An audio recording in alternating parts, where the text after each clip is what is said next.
យើងកុំគិតតែពីមួយជាតិនឹងប្រឹងប្រែងទំនុកម្រងតែរូបកាយនោះ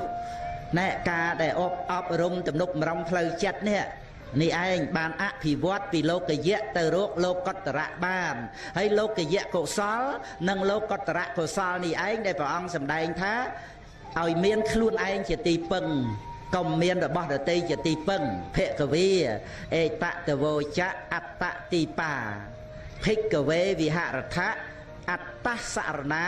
អនញ្ញសរណាមនាលភិក្ខុទាំងឡាយអ្នកទាំងឡាយចូលមានខ្លួនឯងជាកោះមានខ្លួនឯងជាទីពឹងកុំមានអវ័យដតីជាទីពឹងឡើយហើយដែលថាមានខ្លួនឯងជាកោះមានខ្លួនឯងជាទីពឹងហ្នឹងព្រះអត្តកថាបញ្យលនៅលើលោកយៈកុសល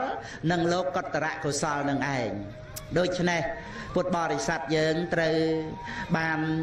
នៅសេចក្តីសុខសបាយចិត្តគេថាធម្មសបាយគឺសបាយនឹងការបំពេញនៅកុសលធម៌ផងសបាយនឹងការស្ដាប់ពធัวបត្រៃបីដកព្រះអត្តកថាផងហើយសបាយ